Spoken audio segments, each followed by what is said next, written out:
Bien, vamos a compartir una palabra que realmente a mí en lo particular me ha trabajado mucho, porque hay cosas que uno conoce en la mentalidad, ¿verdad? En nuestro pensamiento, pero realmente cuando lo llevamos a la práctica nos damos cuenta que estamos muy lejos de ahí, que no estamos ejercitándonos en la verdad bíblica como Dios nos ha mandado y como Dios ha dejado claro desde el principio. Entonces, cuando yo me aboqué al estudio de esta palabra, mi corazón fue quebrantado en realidad, porque me duele ver cómo nosotros, la iglesia del Señor, ha tergiversado la palabra y hemos reducido, yo quisiera usar esta palabra reducido, lo que es el creer en el Señor como Salvador y como Señor, valga la redundancia, a una simple oración de aceptación aparente. Pero no nos hemos dado cuenta de que eso es solo una puerta que se abre para que nosotros podamos caminar por ese camino nuevo de la salvación, pero que implica muchísimo más. Hablar de salvación tiene una implicación demasiado profunda, demasiado fuerte para nosotros, y a la luz de la palabra nosotros tenemos que entenderla. Nosotros nos damos cuenta en la carta a los Romanos, capítulo 4, versos 20 y 22, cuando dice la palabra de Dios: sin embargo, respecto a la promesa de Dios, Abraham no titubeó con incredulidad, sino que se fortaleció en fe, dando gloria a Dios, y estando plenamente convencido de que lo que Dios había prometido, poderoso era también para cumplirlo, por lo cual también su fe le fue contada por justicia. Entonces nos damos cuenta aquí que hablar de salvación es hablar de una fe que va fortaleciéndose cada vez más. Hablar de salvación implica una vida que va siendo transformada poco a poco, y esa transformación implica una convicción en su Creador, en su Señor, en su sustentador, que va creciendo y haciéndose más sólida, más innegociable cada vez más. Cuando nosotros confesamos al Señor, puede ser una confesión emotiva, del momento, de las circunstancias. Quizá la persona estaba atravesando un momento de debilidad, lo que fuera, o el momento, el ambiente. Pero cuando nosotros nos damos cuenta que verdaderamente hay una persona que ha creído en el Señor como Salvador y como Señor de su vida, es cuando vemos cambios, cuando vemos transformaciones en la permanencia del tiempo. Entonces podemos darnos cuenta que la fe bíblica, la fe de la cual la Biblia nos habla, es una fe que habla de lo que es el discipulado. Es una fe que está íntimamente ligada, conectada al discipulado. No hay otra manera de que así fuera. Una persona es salva por fe, y sabemos que es salva porque cree en el Señor. Pero una persona que es salva va a demostrar esa salvación con el discipulado, porque no hay otra forma, amados míos. Y vamos a ver más adelante lo que significa es ser un discípulo del Señor.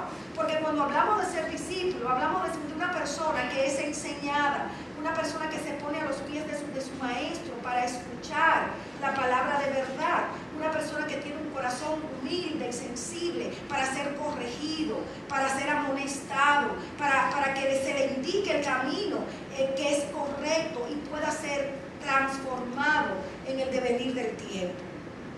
Nosotros vemos que el concepto de lo que es realmente la salvación y la convicción de la salvación se ha tergiversado, y esto data desde tiempos de Constantino, cuando en el Imperio Romano él por un decreto establece que todos eran cristianos. Entonces ahí surgen dos corrientes, una corriente que realmente cree en Cristo por convicción, pero otra que realmente es como algo heredado, porque pertenece a una sociedad que se llama cristiana. Entonces por vía de consecuencia se hace llamar a una persona cristiana, pero que realmente no tiene una convicción, no ha tenido un encuentro con su maestro. Es como si fuera una iglesia dentro de otra iglesia. Los que de verdad tienen una vida de convicción del Señor y que han rendido su corazón a Él, y los que están dentro pero que no han tenido ese encuentro, sino que sencillamente se llaman cristianos porque asisten a la iglesia,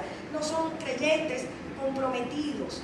Y muchos han llegado a pensar dentro de estas creencias iglesias, producto del imperio romano que han venido a permear la iglesia en este tiempo, que como esto no es por obra, porque los católicos entienden que el asunto es por obra, esto no es por obra. Entonces, como no es por obra, yo no tengo que discipularme, ni yo tengo que hacer nada, porque sencillamente esto no es por obra. Yo creí en Cristo, yo hice la confesión y yo voy a la iglesia los domingos. Entonces, es una teoría que ha permeado la iglesia, que viene de la enseñanza católica, de la religión popular, que ha dañado la vida de los genuinos cristianos, trayendo confusión y una actitud errada, que quiere decir que se ha convertido, muchos quieren decir que se ha convertido, que realmente creen en el Señor como de manera integral, como Él demanda que creamos en Él, pero la realidad es otra muy diferente, y lo vamos a ver a la luz de la palabra, no porque yo lo esté diciendo, sino que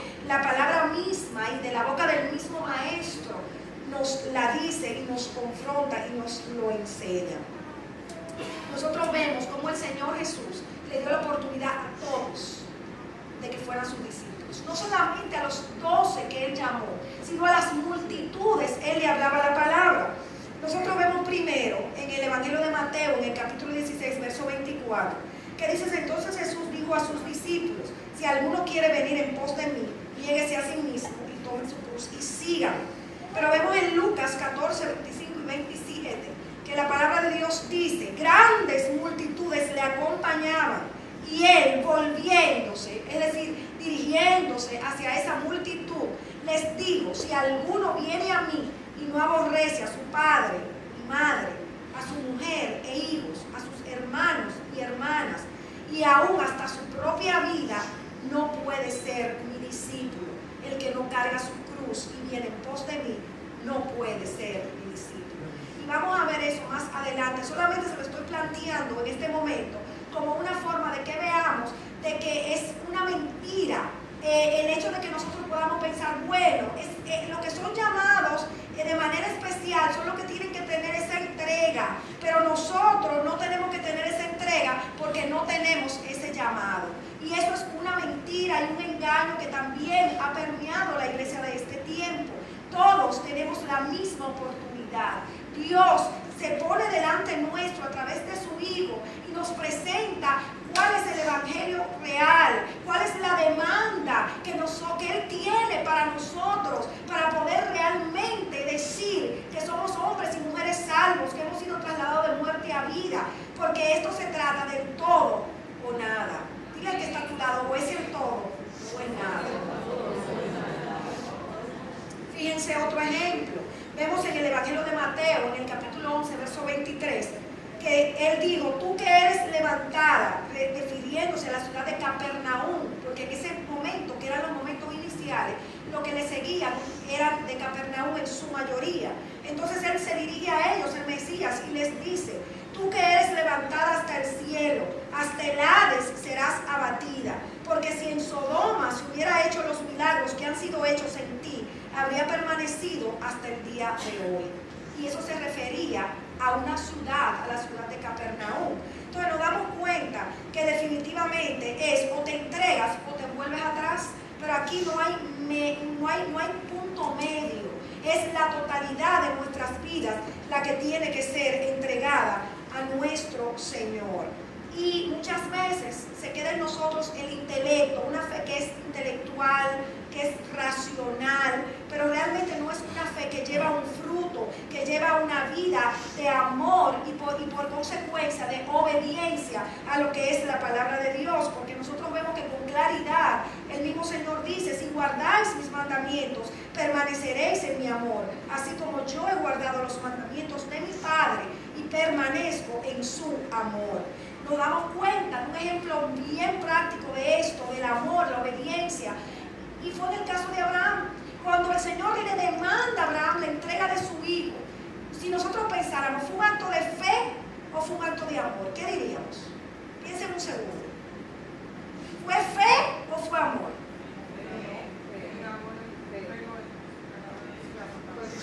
¿No podemos distinguirlo?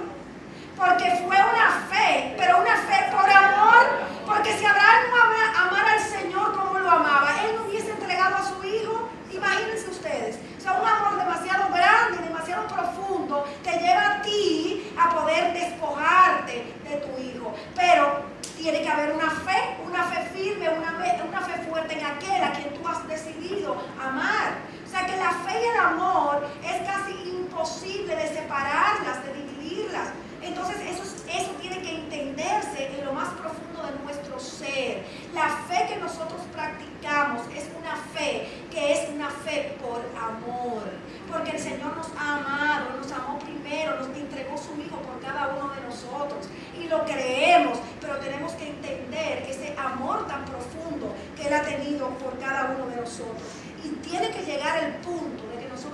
aprendemos a obedecer por amor, no por temor a la consecuencia de la desobediencia, no por temor al infierno, sino por amor a aquel que dio su vida para salvarnos de una eternidad sin Él. Fíjense qué claro está en estos dos versículos. La carta a los Romanos, en el capítulo 1, verso 16, dice: porque no me avergüenzo del Evangelio, pues es poder de Dios para la salvación de todo el que cree, el judío primeramente y también del griego. ¿Verdad? ¿Qué nos dice? Que todo el que cree tiene el Evangelio, ¿verdad? Que es poder de Dios. Pero fíjense qué dice el capítulo 10, verso 16 de esa misma carta a los Romanos. Sin embargo, no todos hicieron caso al Evangelio, porque Isaías dice: Señor, ¿quién ha creído a nuestro anuncio? Así que la fe viene por el oír, y el oír la palabra del Señor. No todos han creído, aunque parezca que sí, no todos han creído. Y nosotros tenemos que ahora entrar y navegar por la palabra de Dios. ¿Qué nos dice realmente qué significa ser un discípulo? ¿Qué nos dice realmente la palabra del Señor que significa estar salvo y creerle a Dios? Nosotros no podemos estar desobedeciendo la palabra de Dios en un punto, en un área, y decir que somos salvos y que somos discípulos. ¿Por qué? Porque esa fe en el Señor que nos salvó se manifiesta por nuestra obediencia. Tiene que haber un fruto, amados míos, y es un fruto de obediencia. Si realmente yo he creído al Señor, no es algo que está en mi conciencia, ni en mi intelecto, ni en mis pensamientos. Es algo que yo tengo que demostrarlo con mis obras. Mi salvación se demuestra por mi accionar, por una fe que está en ejercicio y que va de aumento en aumento cada vez más. Esa es la fe auténtica y se manifiesta entonces por el discipulado. ¿Por qué? Porque cuando yo tengo esa fe, ¿cuál es el anhelo que surge dentro de mí? El querer servir al Señor, el querer estar cerca de Él, el querer imitarlo a Él, el querer parecerme a Él. No hay otra manera. Si usted dice que es salvo, pero usted no lucha cada día con querer ser igual que su maestro, revísese porque hay problemas. Porque la única manera de nosotros estar convencidos que realmente hemos sido salvos, que realmente hemos creído en el Salvador y Señor de nuestras vidas, es porque nosotros cada día más queremos ser como Él, queremos estar en sus cosas y queremos parecernos a Él.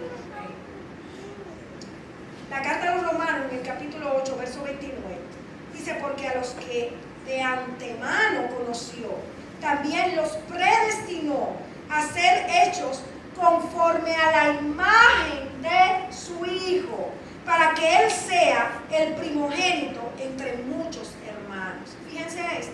O sea, a los que Él conoció desde antes de nosotros venir a Él, ya Él nos había elegido.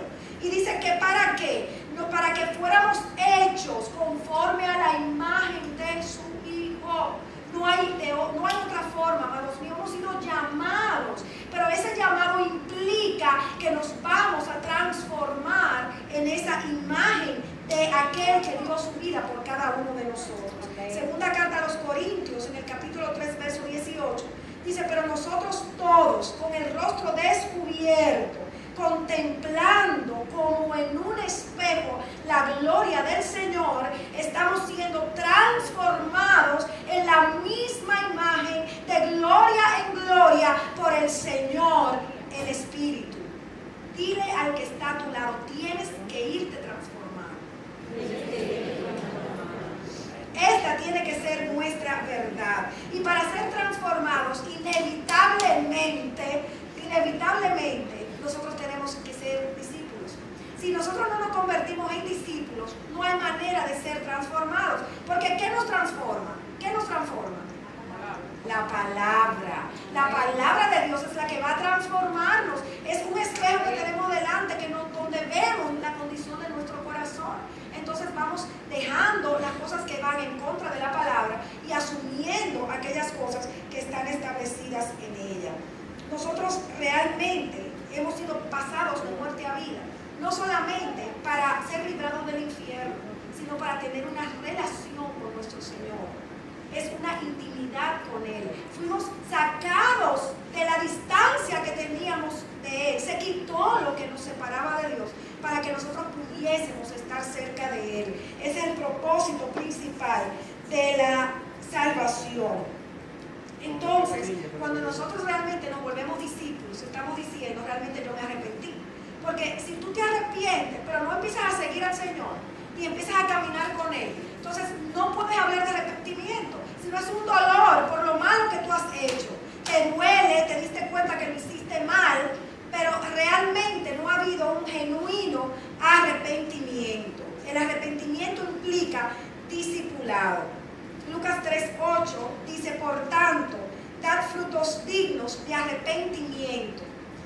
Y no comencéis a deciros a vosotros mismos, tenemos a Abraham por padre, porque os digo que Dios puede levantar hijos a Abraham de estas piedras. ¿Qué quiere decir esto? Esto quiere decir claramente que si de verdad yo conocí al Señor, si de verdad yo tengo al Mesías como Salvador y Señor de mi vida, yo tengo que dar fruto de arrepentimiento. ¿Y qué es el fruto? Lo que se ve, lo que yo provoco con mi accionar, con mi caminar, con mi hablar. Tiene que haber un fruto que muestre que yo realmente no soy la misma persona que yo era, que hubo en mí un arrepentimiento, que está habiendo una transformación. Yo no puedo decir así, yo soy cristiana, como en este caso, así yo soy hijo de Abraham, si realmente yo no estoy dando un fruto de esa conversión, si yo no estoy mostrando con mis hechos que realmente yo soy una persona que he sido transformada, que he sido cambiada por su gracia. Yo no puedo querer decir que soy salva y aceptar al Mesías, al Hijo de Dios como mi Salvador, pero no aceptarlo como mi Señor. Él es nuestro pastor, Él es nuestro Padre bueno, Él es nuestro Salvador, Él es el único camino, la única verdad y la única vida. Pero yo no puedo tener a Jesús enfrente y decir, bueno, yo lo voy a aceptar como mi Salvador, pero yo no lo voy a aceptar como mi Señor, o yo no lo voy a aceptar como el único camino.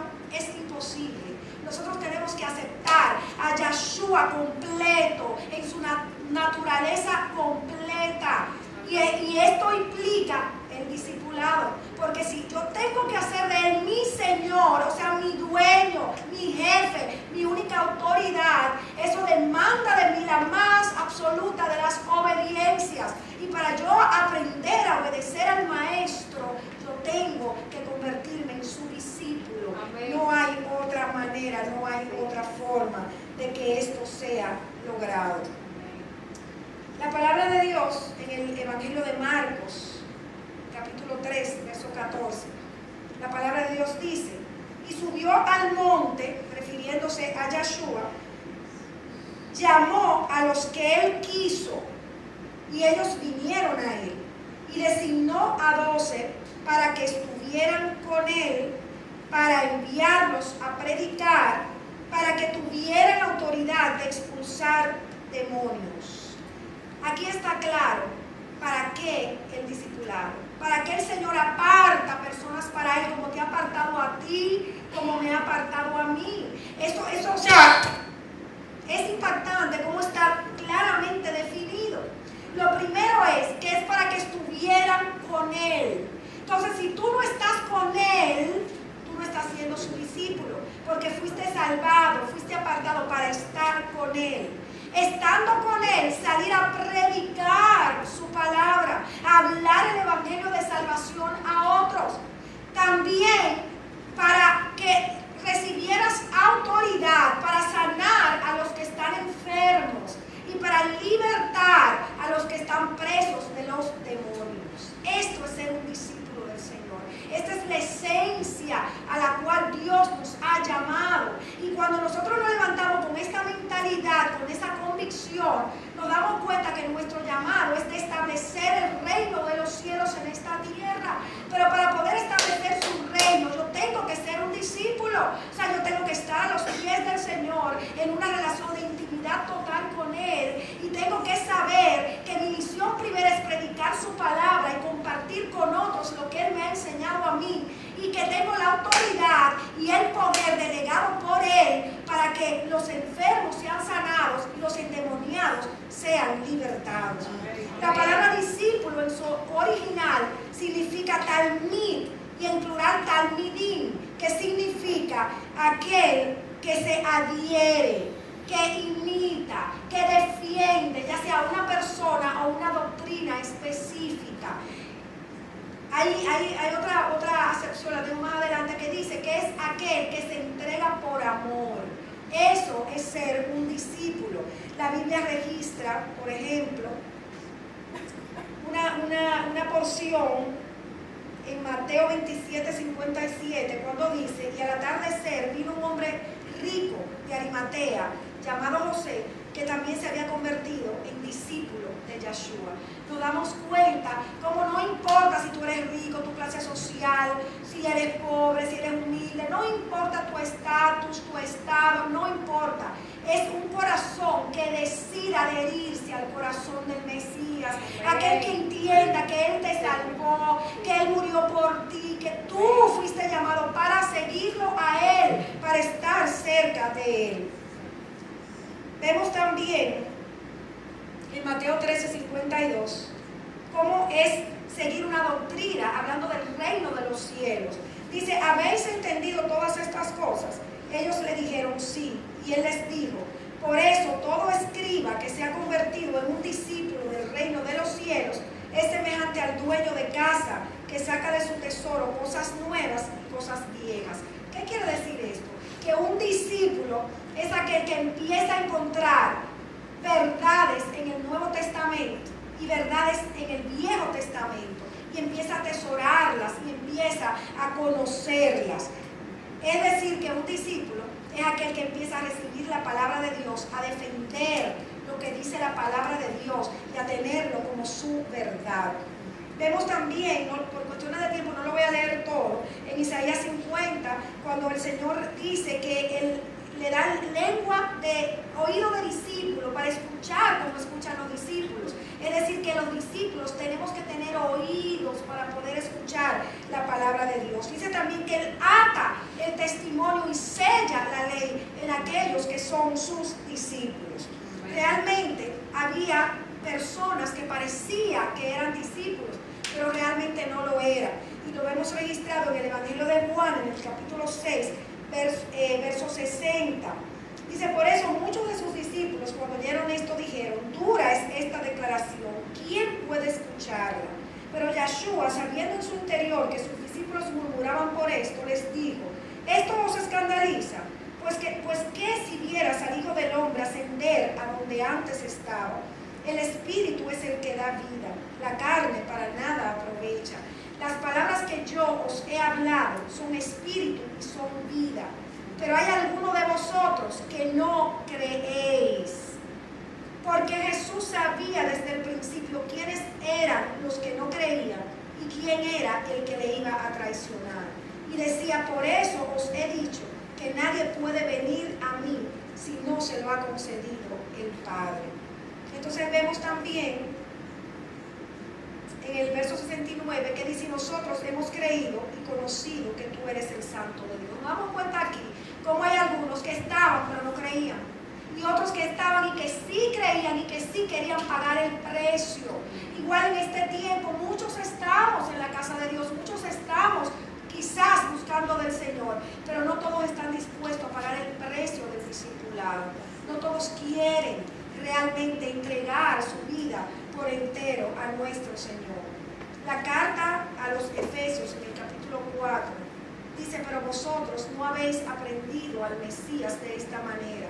Si en verdad lo oísteis y habéis sido enseñados en Él conforme a la verdad que hay en Jesucristo.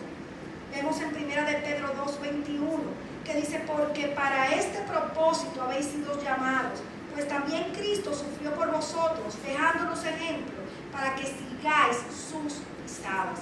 Y de esto se trata, es seguir las pisadas de aquel que dio su vida por cada uno de nosotros. Amén. Si nosotros no estamos siguiendo sus pisadas, no podemos hablar de una salvación. Si nosotros no estamos siguiendo el ejemplo que Él nos dejó y está muy definido en su palabra, olvidémonos de ser salvos, porque no hay manera, amados. Somos salvos por la fe, pero hay una fe que va a mostrar por las obras cuál es realmente la condición de nuestro corazón. Primera de Juan 2, verso 6, dice que el que dice que permanece en Él debe andar como Él anduvo. Y si analizamos cómo Él anduvo, eso es primordial en nuestra vida. Estoy yo andando como el Señor anduvo. Entonces tengo que fijarme que Él andó en total humildad, en perfecta obediencia, mansedumbre, aceptaba lo que tenía que enfrentar sin quejas, sin lamento, porque sabía que era el propósito que Dios tenía con su vida. Marcos 10:45 dice, porque el Hijo del Hombre no vino para ser servido, sino para servir. Es decir, que Él anduvo en una total actitud de servicio, de entrega, de no buscar sus intereses propios, sino buscar el interés de los demás. Vemos también cómo el apóstol Pablo decía, sed imitadores de mí, como también yo soy de Cristo. Y en Filipenses 3:17 dice el mismo apóstol Pablo, hermanos, sed imitadores míos y observad a los que andan según el ejemplo que tenéis en nosotros. Y esto es muy delicado, amados, porque el apóstol Pablo había aprendido a andar como Jesús anduvo. Por eso nosotros tenemos que entender que cuando nosotros llamamos a alguien para que nos enseñe como un maestro, tiene que ser una persona ya probada en el fuego, tiene que ser una persona que realmente sea un discípulo del Señor y que haya aprendido a hacerlo, porque los discípulos que se están discipulando van a imitar a su maestro, pero tiene que haber un maestro que esté imitando a su Señor, porque a fin de cuentas, ¿qué vamos a enseñar los que enseñamos? ¿Qué vamos a mostrar? Un carácter, que es el carácter del Señor, porque nosotros tenemos que ser imitadores del Señor y llevar a otros a que imiten al Señor. Y a esto se refería el apóstol Pablo, el maestro por excelencia después del Señor que registran las Escrituras. Primera de Tesalonicenses, capítulo 1, verso 6, dice, y vosotros vinisteis a ser imitadores de nosotros y del Señor, habiendo recibido la palabra en medio de mucha tribulación, con el gozo del Espíritu Santo, de manera que llegasteis a ser un ejemplo para todos los creyentes en Macedonia y en Acaya. Un verdadero discípulo, y esto es, ojo con esto, la esencia de ser un discípulo, amados míos, es que en medio de la prueba seguimos imitando al Señor. Viene el horno de fuego y se enciende, pero ahí dentro yo sigo imitando al Señor, sigo reaccionando como Él, sigo siendo mansa, sigo siendo humilde, sigo sirviendo a los demás, sigo pensando en los demás antes que en mí mismo. Entonces aquel que ha pasado el horno de fuego y se ha mantenido mostrando la imagen del Señor, propósito para el cual fue llamado, como vimos anteriormente, entonces ese sí se puede llamar un discípulo del Señor. Segunda de Timoteo, capítulo 2, verso 2, dice, y lo que has oído de mí en la presencia de muchos testigos, eso encarga a hombres fieles que sean idóneos para enseñar también a otros. Amados míos, nosotros fuimos llamados para enseñar a otros, pero para nosotros poder enseñar a otros tenemos que ser discípulos del Señor. Y para poder ser discípulos del Señor, tenemos que volvernos imitadores de Él. Y para ser imitadores de Él, tenemos que estar cerca de Él. No hay otra manera. Este es el fruto de transformación. Este es el fruto de una vida diferente que nosotros tenemos que mostrar. Habiendo pasado la tribulación, seguir siendo discípulos. No saber que me está pasando cualquier cosita y ya yo dejo todo porque me está pasando esto. Imagínate, esto es tan grande lo que me está pasando que yo no puedo ir a la clase, que yo no puedo ir al ministerio, que yo no puedo hacer lo que tengo que hacer en la casa de Dios porque me está pasando X o Y. No, amados míos, un verdadero discípulo se mantiene firme, como el monte de Sión que no se mueve, aunque haya fuego a la derecha, fuego a la izquierda, fuego por adelante. Tenemos que seguir en una vida coherente, imitando al Señor. ¿Ustedes se imaginan que Jesús hubiera devuelto a la primera que le hicieron? ¿Y qué fuera? No, ninguno de nosotros estuviésemos aquí. Hubiese sido infructuoso su paso en la tierra. Tenemos que cambiar de mentalidad, entender que una persona que de verdad se ha arrepentido y se ha devuelto de sus malos caminos, que ha sido salva, está dando un fruto coherente de imitar a su Maestro, de imitar a nuestro Señor. El Evangelio de Mateo nos muestra en el capítulo 5 cómo nosotros tenemos que estar cerca del Señor para llamarnos discípulos y dejarnos enseñar. cuando vio las multitudes, subió al monte, y después de sentarse, sus discípulos se acercaron a él. Vemos, los discípulos buscaban estar cerca de él para oírlo hablar, para que les enseñara. Y eso es una característica indispensable de un discípulo, estar cerca, sentarse a sus pies. Isaías 54 dice: el Señor Dios me ha dado lengua de discípulo para que yo sepa sostener con una palabra al fatigado. Mañana tras mañana me despierta mi oído para escuchar como los discípulos. El discípulo escucha, recibe del Señor, recibe de sus maestros la enseñanza, de los maestros que Dios ha puesto en la tierra. Pero también ese discípulo se levanta a consolar al que necesita consolación, a dar fortaleza al que está en debilidad. Hay un mundo ahora mismo abatido, son grandes cosas las que están pasando, cosas terribles están sucediendo, y el Señor nos ha puesto a nosotros para consolar a los demás, para llevar una palabra de ánimo, una palabra que saque a la gente de la desesperanza. Pero para poder hacerlo tenemos que convertirnos en unos discípulos que nos enseñen, que escuchemos, que aceptemos corrección, para entonces levantarnos y salir y dar palabra a los que necesitan escucharlo. Tenemos que salir de la propia vida, de los problemas del cada día, y saber que tenemos que ser instrumentos de Dios para bendecir a otros. Eso es un verdadero discípulo. El discípulo camina con su maestro. El Evangelio de Mateo, en el capítulo 9, dice lo siguiente: y sucedió que estando él sentado a la mesa en la casa, he aquí muchos recaudadores de impuestos y pecadores llegaron y se sentaron a la mesa con Jesús y sus discípulos. Dile que está a tu lado, los discípulos estaban con Jesús. Es algo que nosotros tenemos que tener demasiado claro en nuestras vidas. Ser un discípulo implica andar con el maestro. Tenemos que saber que tenemos que estar en las cosas del Señor. Tenemos que estar ahí con Él, donde vamos para allí, para allá yo quiero ir. Vamos para allá yo quiero ir. Vamos a evangelizar, ahí yo quiero estar evangelizando. Vamos a visitar los hospitales, para ahí yo quiero ir a visitar los hospitales. O sea, es una vida, una realidad, de una vida diferente, de una vida que hace que nos movamos, que nos pone en movimiento y nos hace estar cerca de las cosas de Dios y de lo que Él quiere que hagamos en la tierra. Un discípulo tiene que estar lleno del Espíritu Santo. Hechos 1:8 dice: pero recibiréis poder, el versículo del pastor Piñeiro, cuando el Espíritu Santo venga sobre vosotros, y me seréis testigos en Jerusalén, en Judea, en Samaria. Recibiremos poder porque el Evangelio es poder de Dios. Hay poder en nosotros porque el Espíritu Santo ya habita en cada uno de nosotros y somos discípulos. ¿Por qué llevar una vida de derrota? ¿Por qué llevar una vida impotente? ¿Por qué llevar una vida de amargura y de queja? Cuando el poder del mismo Dios, ese poder que levantó al Señor de entre los muertos, está en ti.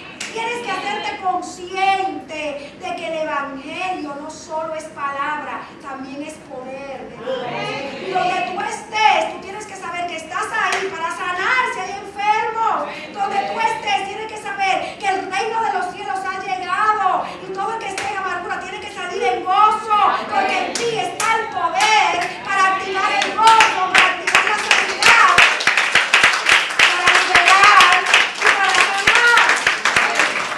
La iglesia tiene que despertar, amados. Vivimos en tiempos finales. Estoy casi convencida que somos la última generación que va a estar en la tierra. Nosotros tenemos que despertar. No se pierdan un drama que tenemos en la vigilia, que vamos a mostrar la condición de la iglesia. Es un drama que en el ensayo yo no podía dejar de llorar viendo aquel mensaje tan fuerte para la iglesia, porque la iglesia en su mayoría está dormida. Y nosotros tenemos que despertar como iglesia del Señor. Dios cuenta con nosotros. Hay muchos que están perdidos y sin esperanza, y nosotros tenemos una esperanza de vida eterna. Pero no es para nuestro consumo, es para ser instrumento de que otros también la reciban. Pero tienes que convertirte en un discípulo. Di conmigo: tengo que convertirme en un discípulo. Un discípulo tiene que negarse a sí mismo, tomar su cruz. Yo pienso que esto es lo que se la mayor de la dificultad para la iglesia del Señor. Mateo 16 dice, bueno, ya lo leímos hace un momentico, nosotros tenemos que negarnos a nosotros mismos y tomar la cruz. Y esto implica, amados, una negación a buscar mi propio beneficio, a buscar mis propios intereses. Esto es una renuncia radical a mis ambiciones personales, a mis propios sueños, para decirle, Señor, es lo que tú quieras, es como tú quieras, haz conmigo lo que tú quieras hacer, úsame en lo que tú quieras usarme. Es dejar de buscar esa propia satisfacción de mi yo, de mi carne, lo que me acomoda, lo que me complace, y para pensar en qué complace el corazón de Dios. Como discípulo, ¿cuál tiene que ser mi función? ¿Cuál es lo prioritario en mi vida? ¿A qué le dedico la mayor parte de las horas de mi vida? ¿A qué dedico mi pensamiento, mis emociones, mis motivaciones? ¿Hacia dónde están dirigidas? Y es hora que despierten, que se revise cuál es la realidad del corazón de ustedes, porque si no son discípulos, tienen que revisarse, tienen que analizarse, porque el tiempo es corto. Será muy doloroso, como hablamos el domingo pasado, tener que ser maestros en la gran tribulación, tener que enseñar a otros en ese terrible tiempo que la humanidad va a vivir. Un discípulo del Señor tiene que dejarlo todo para seguirlo a Él. Mateo 19:27 dice, entonces respondiendo Pedro le dijo, he aquí, nosotros lo hemos dejado todo y te hemos seguido. O todo o nada. Digo conmigo, o todo o nada. Dejarlo todo. ¿Saben qué significa dejarlo todo? Poner todo en un segundo plano, para hacer del Señor, de su palabra, del servicio a su reino, en su casa, la prioridad y lo más importante. O sea, es como cuando uno se mueve alrededor de Dios y de sus cosas y todo lo demás está en un segundo plano. ¿Alrededor de qué tú te mueves? ¿Qué es lo que te marca el día? ¿Qué es lo que te marca tu rutina? ¿Dios y sus cosas o todo lo demás? Eso es un buen termómetro para que nos demos cuenta si realmente estamos siendo discípulos o no. Un discípulo tiene que enseñar todo lo que ha aprendido, y lo vemos en la gran comisión, ¿verdad? Que tenemos que ir y hacer discípulos a todas las naciones, bautizándolos en el nombre del Padre, del Hijo y del Espíritu Santo, y enseñándoles a guardar todo lo que Él nos ha enseñado y nos ha mandado. ¿Qué significa eso? Que nosotros como discípulos tenemos que aprender a guardar lo que Él nos ha mandado. ¿Qué significa eso? Su palabra, a obedecerla. Y cuando nosotros estamos en esa obediencia, entonces nosotros tenemos que ir a enseñarle a otros una conducta diferente y que aprendan lo que nosotros hemos aprendido. Es decir, que ser discípulo del Señor es un estilo de vida. Eso no es que yo voy a coger la clase del jueves y me voy a sentar ahí y oír la pastora predicando y analizando la palabra. No, el discipulado implica una demanda absoluta y total de nuestro ser de manera integral. Un discípulo implica ser como el Señor. Lucas 6:40 dice, un discípulo no está por encima de su maestro.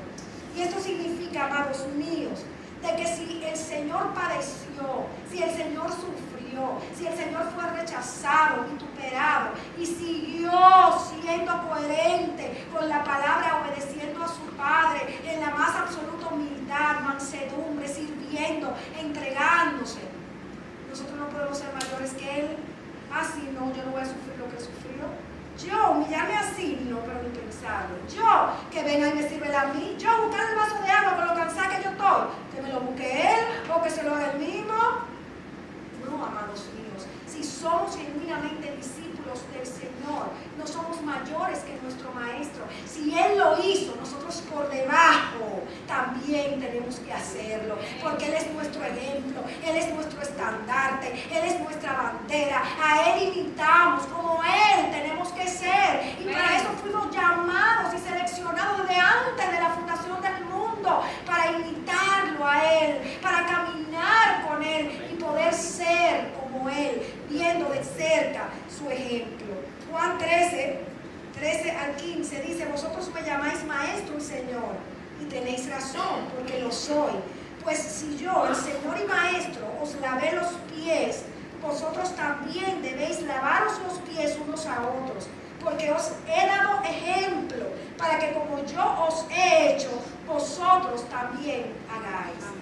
Y esto habla de humildad. Lavar los pies significa humillación, significa darle importancia al que está al lado tuyo. Tener a tu hermano como mayor que a ti mismo. Renunciar al orgullo, a la altivez, a la propia complacencia, para pensar en las personas que te rodean. Es una vida de entrega y de servicio. Amén. Las marcas de un discípulo del Señor son aquellas que tenemos nosotros, que nos hacen ser igual que Él, como Él nos enseñó, como Él lo fue, y nosotros llegar a ser perfectos como Él, llegar a la estatura del varón perfecto que es Él. Eso de que, bueno, sí, él está madurando, no hablemos de madurez, vamos a hablar de perfección, porque eso dijo el Señor: sé perfecto, anda delante de mí y sé perfecto. Ser perfecto es estar obedeciendo al Señor de manera integral en todas las áreas de nuestra vida. El discípulo aborrece las cosas de esta tierra. Un discípulo definitivamente paga el costo del discipulado, porque sabe que así como Jesús pagó el precio de nuestra salvación, nosotros tenemos que pagar el precio del discipulado, de imitarlo a Él y ser como Él. Lucas 14, 26 y 27 dice: grandes multitudes le acompañaban, y Él volviéndose les dijo: si alguno viene a mí y no aborrece a su padre, a su madre, a su mujer e hijos, a sus hermanos y hermanas, y aún hasta su propia vida, no puede ser mi discípulo. El que no carga su cruz y viene en pos de mí, no puede ser mi discípulo. Porque ¿quién de vosotros, deseando edificar una torre, no se sienta primero y calcula el costo para ver si tiene lo suficiente para terminarla? Así pues, cualquiera de vosotros que no renuncia a todas sus posesiones, no puede ser mi discípulo. Y esto no habla de que tú vas a abandonar a tu papá, a tu mamá ni a tu hogar. No habla de eso. Pero sí de que tú vas a colocar a todo en esta tierra, incluyendo tus posesiones, en un segundo lugar, por debajo de Él. Porque todas tus posesiones son efímeras, son temporales. Cualquier cosa por la que tú quieras luchar en esta tierra, ahorita ya no la tienes, ya pasó, la tuviste, y ahora ¿qué? Lo único eterno y verdadero es tu relación con el Señor y su palabra. No puedes vivir creyendo que tienes derecho de propiedad sobre las cosas. Esto es mío, yo lo conseguí, y esto yo lo persigo, y esto es lo que yo procuro. No, entiende que todo es añadidura, que Dios te lo va a dar, porque Dios quiere el bien para ti. Pero primero, aborrece todo eso. Si lo tienes, lo tienes, si no, también.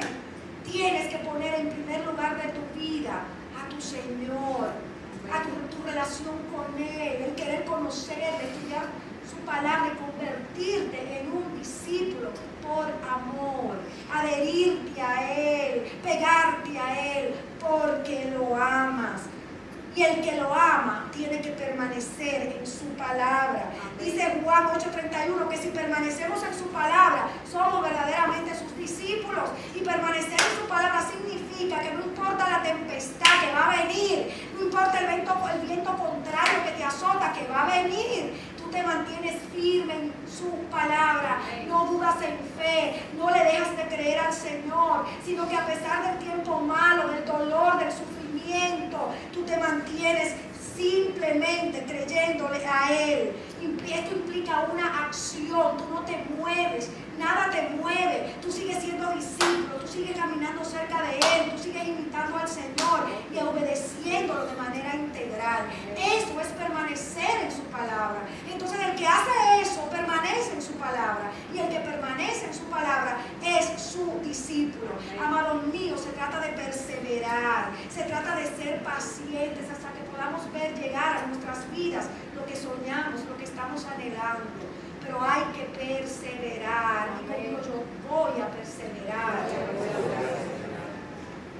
Mateo 7, 24 dice: cualquiera pues que me oye estas palabras y las hace, le compararé a un hombre prudente que edificó su casa casa sobre la roca.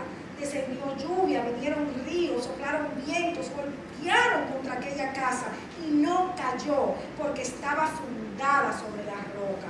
Pero cualquiera que me oye estas palabras y no las hace, le compararé a un hombre insensato que edificó su casa sobre la arena, y descendió lluvia, y vinieron ríos, y soplaron vientos, y dieron con ímpetu contra aquella casa, y cayó, y fue grande su ruina. Solamente perseverando en su palabra, permaneciendo en ella, va a venir el viento contrario, y nosotros nos vamos a quedar firmes.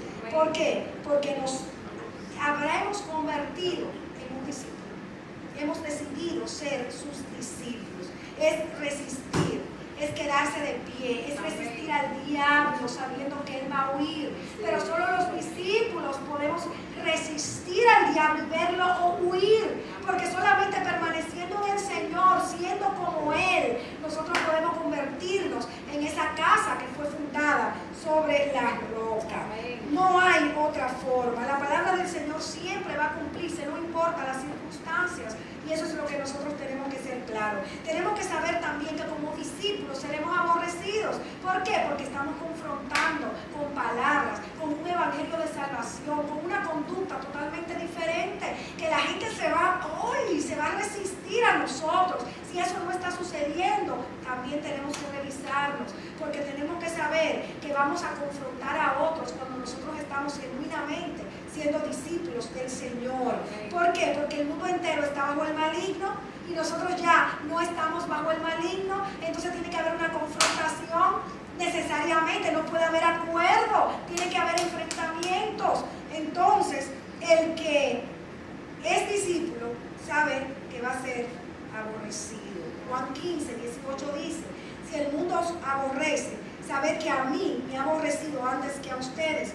Si fuerais del mundo, el mundo amaría lo suyo, pero porque no sois del mundo, antes yo os elegí del mundo, por eso el mundo los aborrece. Si ustedes no tienen gente que lo están aborreciendo y diciéndole, entonces ustedes están mal. Si ustedes saben que le están haciendo la guerra, es porque ustedes están andando por el camino correcto. ¿Por qué? Porque no toleran la presencia del Espíritu Santo. Lo que hay en ti no lo toleran, porque ya tú no perteneces al mundo en el cual ellos están. Qué bueno saber que aunque seamos aborrecidos y perseguidos, el Señor prometió estar con nosotros hasta el fin del mundo. Pero eso es cuando somos sus discípulos, y por cuanto somos sus discípulos estamos marcando una diferencia.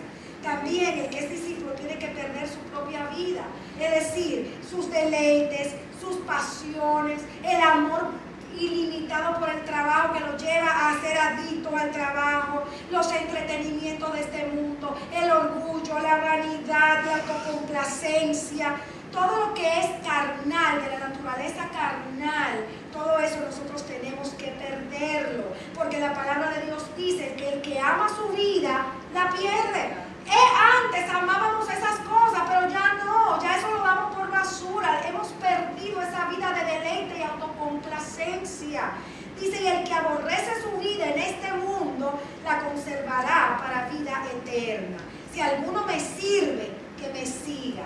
Y donde yo estoy, allí también estará mi servidor. Servir significa ser provechoso, significa adorar al Señor, significa ministrar al Señor y significa ser esclavo por amor. Escuchen esto: servir es ser esclavo por amor.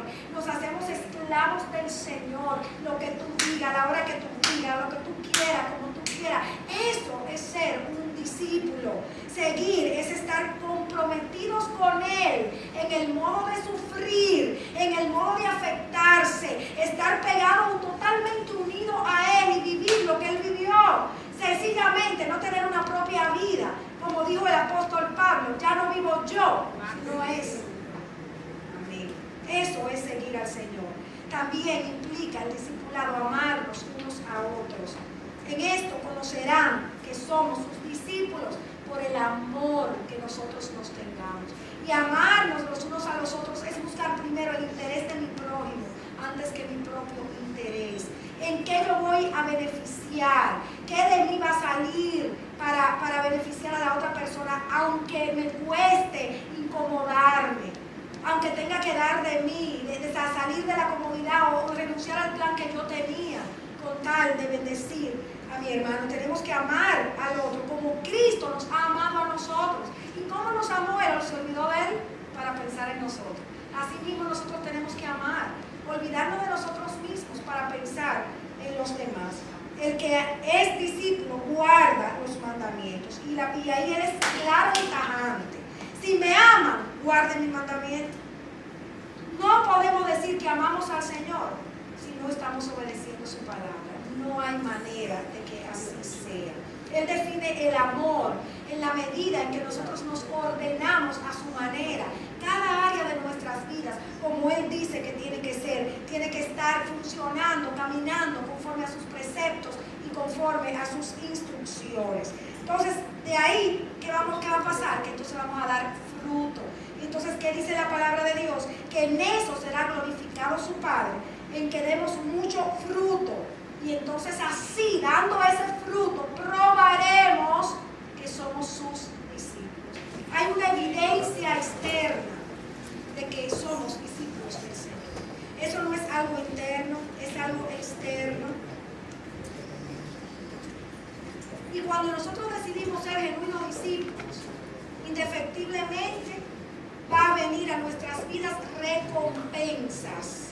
Vemos en varias porciones de la palabra que dice que aquel que es discípulo no va a perder su recompensa, que aquel que es discípulo va a ser como su maestro, es decir, que tarde o temprano va a tener un carácter perfecto, que aquel que es discípulo no niega a Jesús en esta tierra, entonces él tampoco lo negará en el cielo, sino que lo honrará. Si servimos al Señor, seremos honrados por Él. Si amamos al Señor y lo estamos obedeciendo porque lo amamos, Él nos va a honrar manifestándose a nosotros. Su presencia estará con nosotros. El Padre y el Hijo estarán con nosotros, harán morada en nosotros y vendrán a nosotros. Y lo que es más importante de todo, tenemos que tener la gran alegría de que nuestros nombres están inscritos en el libro de la vida. Porque no hay cosa más grande, privilegio más grande que el tener esa seguridad de que hay una eternidad con nuestro Padre. Dice la palabra de Dios que todo aquel que haya dejado casa, hermano, hermana, padre, madre e hijos o tierras, es decir, cualquier cosa de esta tierra, en su nombre recibirá 100 veces más y heredará la vida eterna. No hay nada más importante para nosotros. Hoy es una noche hermosa para que tomes la decisión de alinear tu vida. Fuiste llamado de tinieblas a la luz. Se abrió la puerta delante de ti para que tuvieses una vida diferente. A la luz de esta palabra que hemos visto en esta noche, decide hacer lo que te falta para ser discípulo del Señor. Decide posicionarte en esa renuncia, en esa entrega, en esa intimidad con tu Señor. Decídete volverte un hombre, una mujer con un corazón enseñable, que quiera aprender, que realmente quiera imitar a su maestro, ser como él, que realmente quiera dar todo por basura con tal de que las marcas de Jesucristo queden en su ser. Que de la misma manera en que él recibió oprobio, fue rechazado, aborrecido, acusado, menospreciado, humillado, pero él se despojó de sí, fue llamado varón de dolores porque tuvo una entrega incondicional y aprendió obediencia por lo que padeció. Continuó hasta el fin y entregó su vida por amor. Que esa sea tu decisión en esta noche. La decisión de olvidarte de ti y convertirte en el esclavo de aquel que te salvó. Y esclavo